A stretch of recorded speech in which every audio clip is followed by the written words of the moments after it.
Que la grâce et la paix vous soient données de la part de Dieu notre Père et du Seigneur Jésus-Christ. Nous sommes heureux de nous retrouver ce matin pour partager la parole de Dieu. Donc bienvenue à tous, vous tous qui êtes dans vos maisons. C'est un peu triste de ne pas pouvoir se retrouver, de partager directement la communion fraternelle, mais le Saint-Esprit est à l'œuvre dans nos cœurs, il est là présent avec chacun de nous dans nos maisons, là où nous nous trouvons. Et nous pouvons ensemble donc nous réjouir de son action dans nos cœurs. Alors je voudrais ce matin que nous nous arrêtions sur les paroles que Jésus a prononcées sur la croix, avant de mourir. Il y en a 7. La première de ces paroles, c'est « Pardonne-leur, car ils ne savent ce qu'ils font ». La seconde, « Je te le dis en vérité, aujourd'hui, tu seras avec moi dans le paradis ». Et puis la troisième, « Femme, voici ton fils ». Et puis à Jean, il dit « Voilà ta mère ». Et puis cette parole de Jésus adressée à son Père, « Mon Dieu, pourquoi m'as-tu abandonné ?» La cinquième parole, c'est simplement « J'ai soif ». La sixième, « Tout est accompli ». Et finalement, « Père, je remets mon esprit entre tes mains ». Alors nous allons nous arrêter aujourd'hui sur la première de ces paroles, « Père, pardonne-leur, car ils ne savent ce qu'ils font ». Il y a 3 choses que je voudrais relever dans ces quelques mots prononcés par Jésus sur la croix. Et le premier de ces mots, c'est ce simple mot « Père ». Plus qu'un mot, un nom. Et quel nom? Quel nom précieux, celui de Dieu, notre Père.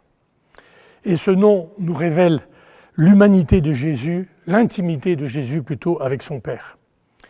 Il ne dit pas Dieu, mais mon Père.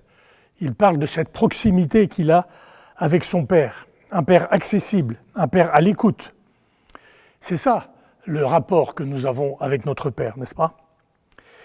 Et donc la première chose que fait Jésus en prononçant cette parole Père, en réalité, c'est de prier. Dans ces moments terribles d'angoisse, où la mort est là à sa porte, il s'adresse à Dieu en disant Père, donc il prie. Nous savons que Jésus a débuté son ministère en priant. Dans Luc 3 au verset 21 et 22, au moment de son baptême, il nous est dit pendant qu'il priait. Pendant qu'il priait, le ciel s'ouvrit et le Saint-Esprit descendit sur lui sous forme d'une colombe. Et tout le temps de son ministère, Jésus a prié. Il s'adressait continuellement au Père. Il ne priait pas n'importe qui, mais le Dieu vivant et vrai. Le Dieu créateur du ciel et de la terre, celui qui tient le monde entier dans ses mains et qui a le pouvoir de changer les temps et les circonstances. Parfois, il ne mangeait pas, il ne dormait pas, mais toujours il priait. Et là, aux portes de la mort, une dernière fois avant de mourir, il prie. Nous aussi, nous avons maintenant, au moyen du sang de Jésus, une libre entrée dans le sanctuaire, comme le dit l'Épître aux Hébreux, c'est-à-dire un accès direct à l'intimité de Dieu, notre Père. Ne nous privons pas de ce privilège exorbitant, de la présence de Dieu, de notre Père, qui est aux cieux, celui qui nous conduit, qui nous guide chaque jour. Soyons animés par un esprit de prière. La deuxième chose que je voudrais relever, quelle est cette prière que Jésus adresse au Père sur la croix? Eh bien, sa prière, c'est « pardonne-leur ». Vous avez remarqué que Jésus ne dit pas « je leur pardonne ». Mais pourtant, c'est bien lui qui a subi le calvaire, et ce n'est pas le Père. Mais il dit « pardonne-leur ». Il demande au Père de leur pardonner, et en effet, quel père ou quelle mère ne voudrait pas prendre sur lui la souffrance, la peine de son enfant? Et puis, il y a cette profonde intimité entre le Père et le Fils, telle que Jésus sait aussi la souffrance que Dieu le Père endure en voyant son Fils en train d'accomplir la plus tragique part de la volonté du Père. Par ailleurs, on aurait compris que Jésus demande que ses ennemis soient jugés et punis, comme le fait le roi David dans le psaume 10 par exemple, où il dit « Brise le bras des méchants, punis ces iniquités et qu'ils disparaissent à tes yeux. » Ou bien qu'il demande le secours de l'Éternel, comme David l'a fait encore au psaume 22. « Ne t'éloigne pas de moi quand la détresse est proche, quand personne ne vient à mon secours. » Et dans le psaume 25, David priait en disant « Que je ne sois pas couvert de honte, que mes ennemis ne se réjouissent pas à mon sujet. » Alors que Jésus subit la mort la plus honteuse qui soit, que ses ennemis sont là en train de se moquer de lui. Ou encore dans le psaume 35, il est dit que ceux qui me haïssent sans cause ne m'insultent pas du regard. Pourtant, les passants regardaient Jésus, l'injuriaient, se moquaient de lui, secouaient la tête en disant « Toi qui détruis le temple et qui le rebâtis en 3 jours, sauve-toi toi-même en descendant de la croix. » Non, frères et sœurs, la prière de Jésus n'est pas dirigée sur ses besoins, comme nous le faisons la plupart du temps. Il ne prie pas non plus pour la destruction de ses ennemis, qui sont là, bien réels. Non, Jésus prie, pardonne-leur. Quelle prière incroyable, n'est-ce pas? Nous savons par ailleurs que cette condamnation qui a été prononcée contre Jésus est sans fondement. C'est un procès inique, orchestré par le Sanhédrin, qui a décidé son exécution, mais qui n'a plus le pouvoir d'exécuter la sentence de mort. Seul le gouverneur romain a ce droit. Et le Sanhédrin doit donc se tourner vers la puissance occupante, de telle sorte que les Juifs, à travers le Sanhédrin, et les païens, par l'intermédiaire de Pilate, sont impliqués dans ce crime. Et nous savons aussi que la sentence repose sur des témoignages contradictoires, sur des accusations sans fondement, qui n'ont rien à voir avec le droit romain. Parce qu'il faut savoir que le droit romain, c'est selon lequel on ne peut pas exécuter une sentence de mort sans qu'un jugement équitable ait été instruit. On ne peut pas exécuter une personne sans les preuves de sa culpabilité. Pourtant, dans l'évangile de Matthieu, au chapitre 27, les versets 22 et 25, nous lisons « Pilate, donc le gouverneur romain, dit à la foule « Que ferai-je donc de Jésus, qu'on appelle Christ ?» Tous répondirent « Qu'il soit crucifié. » Le gouverneur dit « Mais quel mal a-t-il fait ?» Ils crièrent encore plus fort « Qu'il soit crucifié. » Pilate, voyant qu'il ne gagnait rien, mais que le tumulte augmentait, prit de l'eau, se lava les mains en présence de la foule et dit « Je suis innocent du sang de ce juste. Cela vous regarde. » Et tout le peuple répondit « Que son sang retombe sur nous et nos enfants. » Vous voyez, Pilate lui-même reconnaît que Jésus est innocent. Il avait même dit qu'il avait le pouvoir de le relâcher dans l'évangile de Jean. Mais il s'en lave les mains. Et cette expression qui est entrée dans le langage commun est l'expression du lâche qui fuit ses responsabilités. C'est pour ces gens-là que Jésus prie « Pardonne-leur ». Les 72 membres du Sanhédrin, pardonne-leur. Pilate le lâche, pardonne-lui. Ces bourreaux qui se moquent de lui, pardonne-leur. La foule haineuse, pour qui Jésus a multiplié les 5 pains et les 2 poissons. Cette foule dans laquelle il a guéri les malades, délivré les possédés, relevé les paralytiques. Cette foule, la même foule qui maintenant crie « Crucifie, crucifie », c'est pour cette foule que Jésus prie « Pardonne-leur ». Jésus ne prie pas pour demander vengeance, il ne prie pas pour la mort de ses ennemis, il prie pour leur pardon. Il faut vraiment être Dieu, n'est-ce pas, pour agir de la sorte. Et vous savez quoi, frères et sœurs? C'est que cette prière de Jésus, le Père l'a exaucée. Et grâce à cette prière de Jésus sur la croix, tout péché confessé est pardonné. Il n'y aura pas de péché plus grave, à l'exception du péché contre le Saint-Esprit, qui ne puisse être pardonné. Et c'est grâce à cette prière que nous pouvons tous, aujourd'hui, ce matin, nous tenir dans la présence de Dieu notre Père. Que nous pouvons nous adresser à lui librement, sans intermédiaire, autre que Jésus lui-même, qui intercède auprès du Père en notre faveur. Et alors, il faut bien comprendre aussi, frères et sœurs, que cette prière a une portée bien plus grande que le pardon de ceux qui ont exécuté cette basse besogne.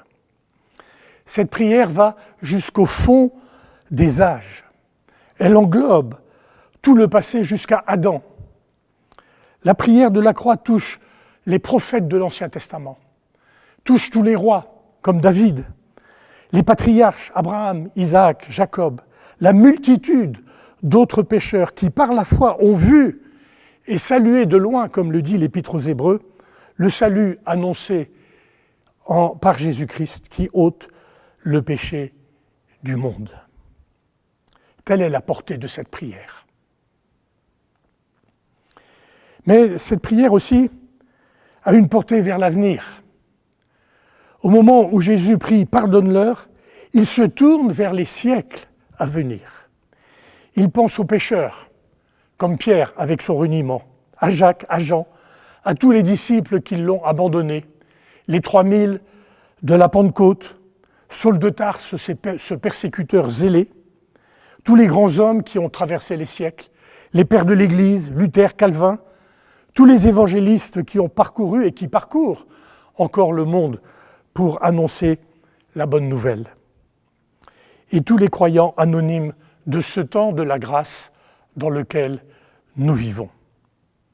Et chers frères et sœurs, le Seigneur sur la croix, agonisant, lorsqu'il prononce ces paroles « Pardonne-leur », il pense à vous, il pense à moi, il pense à chacun de nous. Car comme le dit l'apôtre Paul dans Romains 3 au verset 23, tous ont péché et sont privés de la gloire de Dieu. Mais Jésus a intercédé pour le coupable, pour les pécheurs que nous sommes. Et maintenant qu'il est assis à la droite du Père, il continue son intercession en notre faveur. Et nous pouvons dire ensemble « Alléluia ». Mais Jésus nous a aussi donné un exemple. Il ne nous demande pas quelque chose qu'il n'ait pas pratiqué lui-même.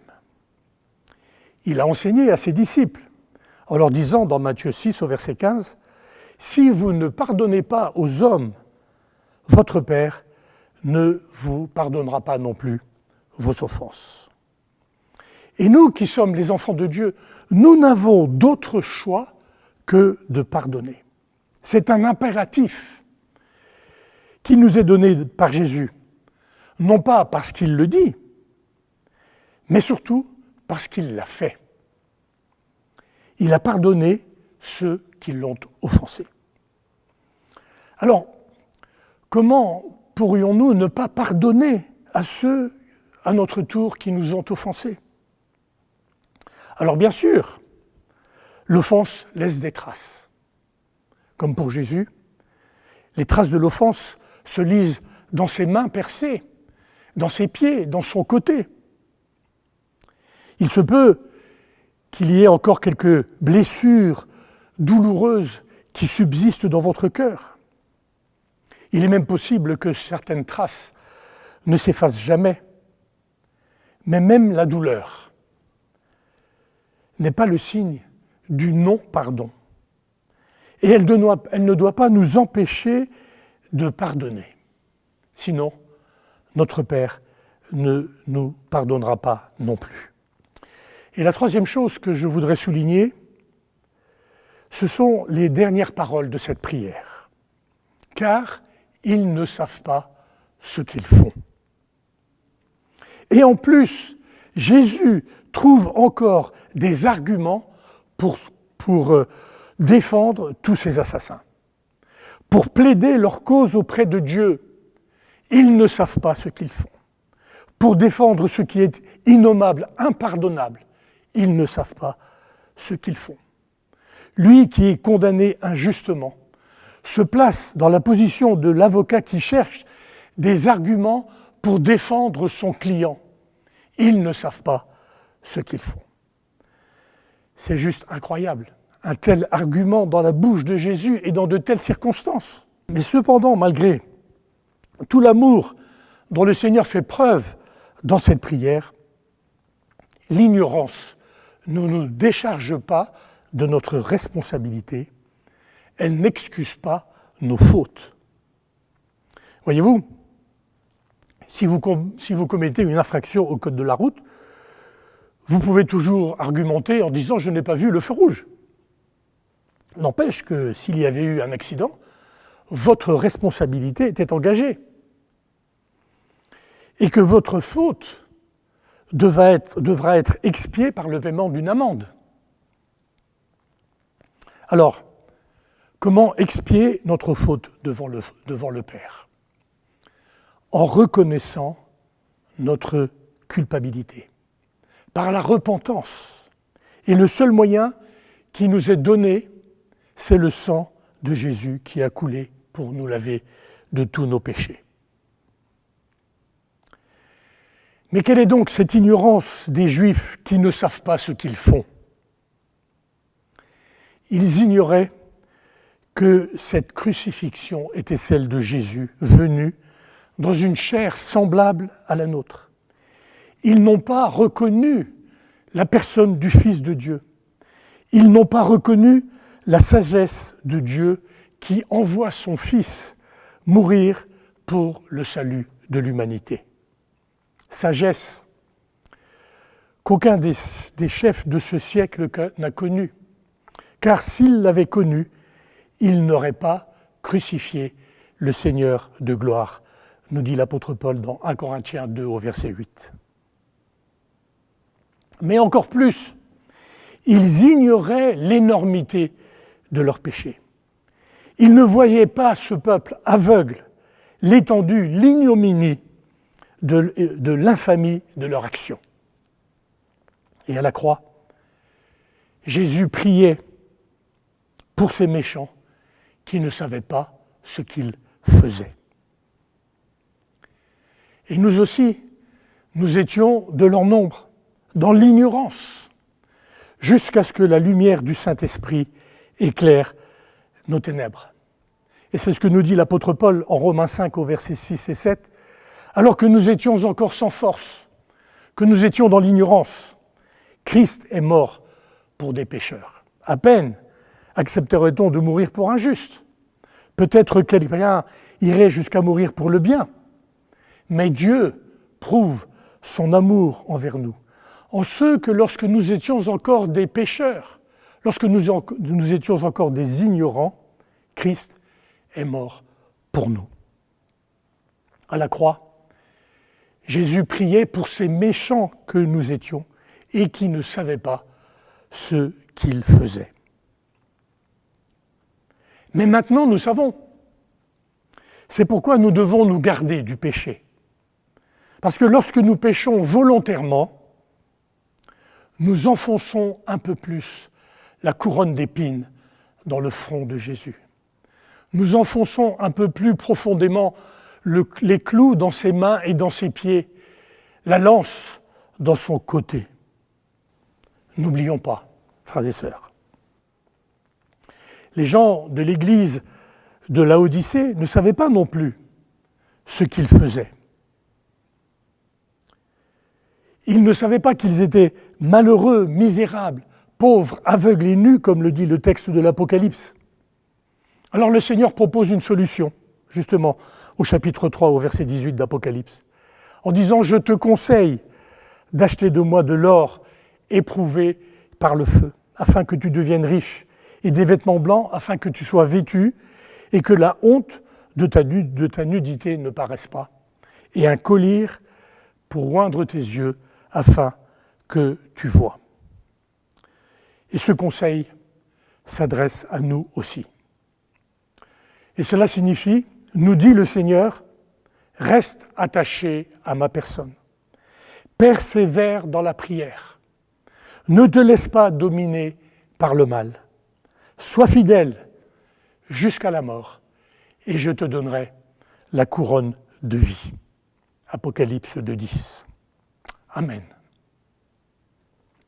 Nous allons prier. Seigneur notre Dieu, notre Père, nous sommes confondus par ces paroles extraordinaires que tu as prononcées sur la croix en notre faveur. Père, pardonne-leur, car ils ne savent ce qu'ils font. Et nous te sommes tellement redevables d'avoir prononcé cette prière, parce que maintenant nous pouvons nous approcher de toi, nous approcher de notre Père librement et être de manière permanente en communion avec lui. Aussi nous voulons te dire toute la reconnaissance de notre cœur, et nous n'aurons jamais assez de paroles pour exprimer toute notre reconnaissance envers toi pour cet acte extraordinaire que tu as accompli sur la croix.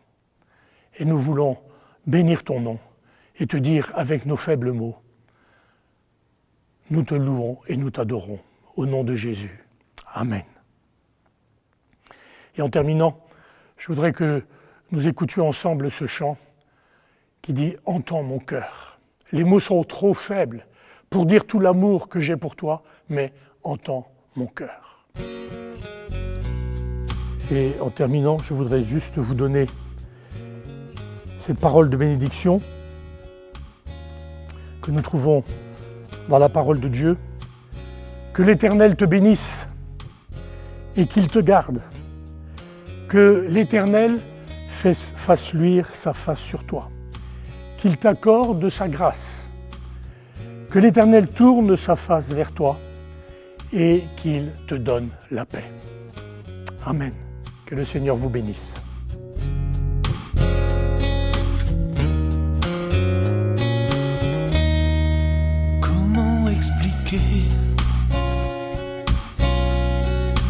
Et comment décrire un amour si grand, si puissant que rien ne peut le contenir. Tu sais mes espoirs, Seigneur, tu sais mes craintes. Et mes mots sont bien trop petits pour dire tout l'amour que j'ai pour toi. Alors entends mon cœur, mon esprit qui te loue, entends le chant d'amour d'un enfant racheté. Je prendrai mes faibles mots pour te dire quel Dieu merveilleux tu es. Mais je ne pourrai pas te dire combien je t'aime. Alors entends mon cœur. C'est tout comme la pluie, les mots pouvaient couler. Si j'avais l'éternité, je ne pourrais pas l'exprimer. Mais dans les battements de mon cœur, tu entendras toujours. Merci pour la vie, pour la vérité et pour le chemin. Alors entends mon cœur, mon esprit qui te loue, entends le chant d'amour d'un enfant racheté. je prendrai mes faibles mots pour te dire quel Dieu merveilleux tu es. Je ne pourrai pas te dire combien je t'aime, alors entends mon cœur.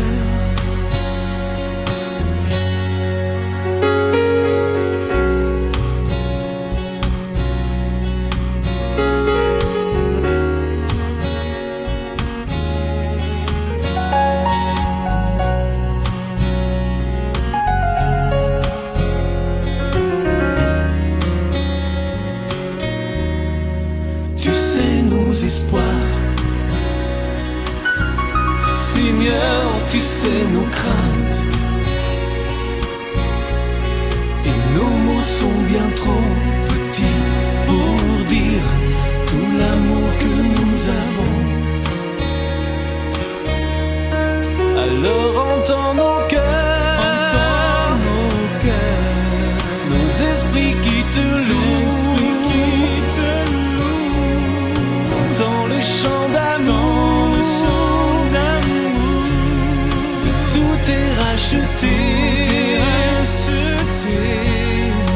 Nous prendrons nos faibles mots pour te dire quel Dieu merveilleux tu es.